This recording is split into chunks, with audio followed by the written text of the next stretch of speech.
Rama's talking about time,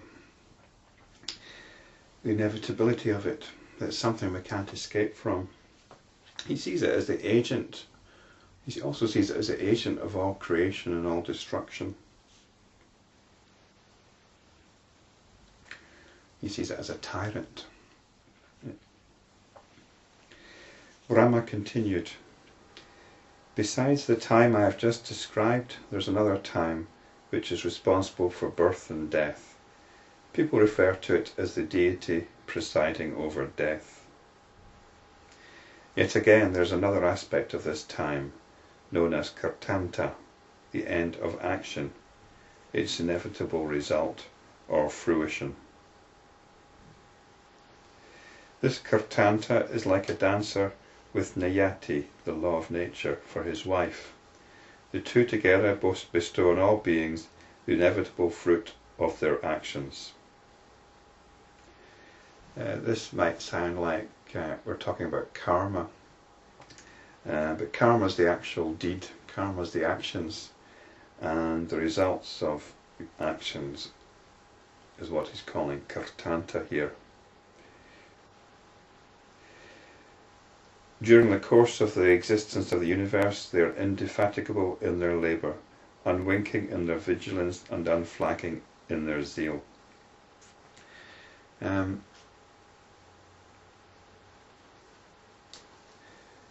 This is another aspect of the Hindu belief system, that all actions have consequences. It's often seen as a moral law. You reap what you sow, basically. And whether you believe that or not, it's up to you. But there's undoubtedly a cause and effect at all levels. We tend to think of actions as things that you do. But emotions are actions. Emotions have consequences. And it's just like the action of a wave on the surface of the water. As the wave rears up, underneath something is sucked in. So without that rearing up, you can't have that rearing up without something being sucked in.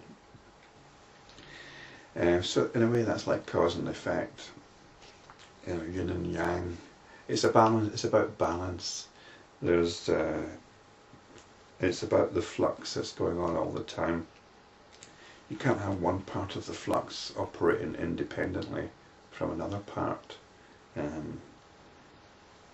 It's a bit like saying you're going to have a ripple in the water which doesn't affect some of the water.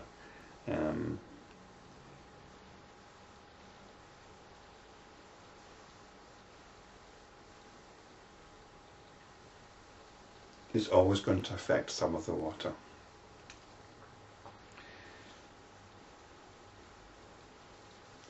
When time thus dances in this universe, creating and destroying everything, what hope can we entertain? Krtanta holds sway even over those whose faith is firm and makes them restless. On account of this krtanta, everything in this world is constantly undergoing change. There's no permanency here. So there's action and there's reaction, and it doesn't stop, it keeps on going. I suppose the one point he's making here is that we don't actually know when that reaction is going to come. In traditional Hindu thinking, it could happen, the reaction could come at any time, even in other lifetimes. All beings in this world are tainted with evil. All relationships are bondage.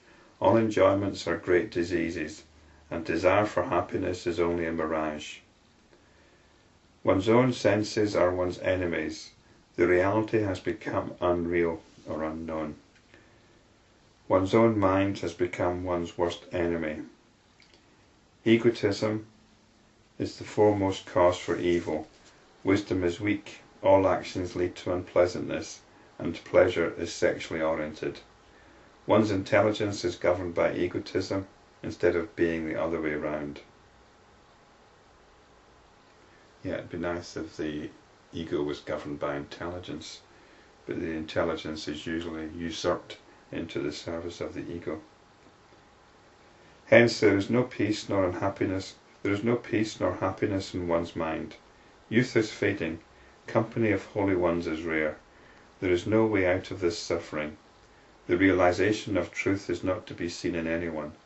No one is happy at the prosperity and happiness of others, nor is compassion to be found in anyone's heart. People are getting baser and baser by the day. Weakness has overcome strength.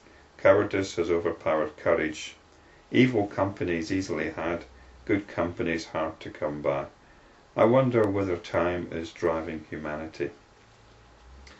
So considering this was written at least 1,000 years ago, and composed probably long before that, I think you could probably find people expressing the same or similar sentiments today.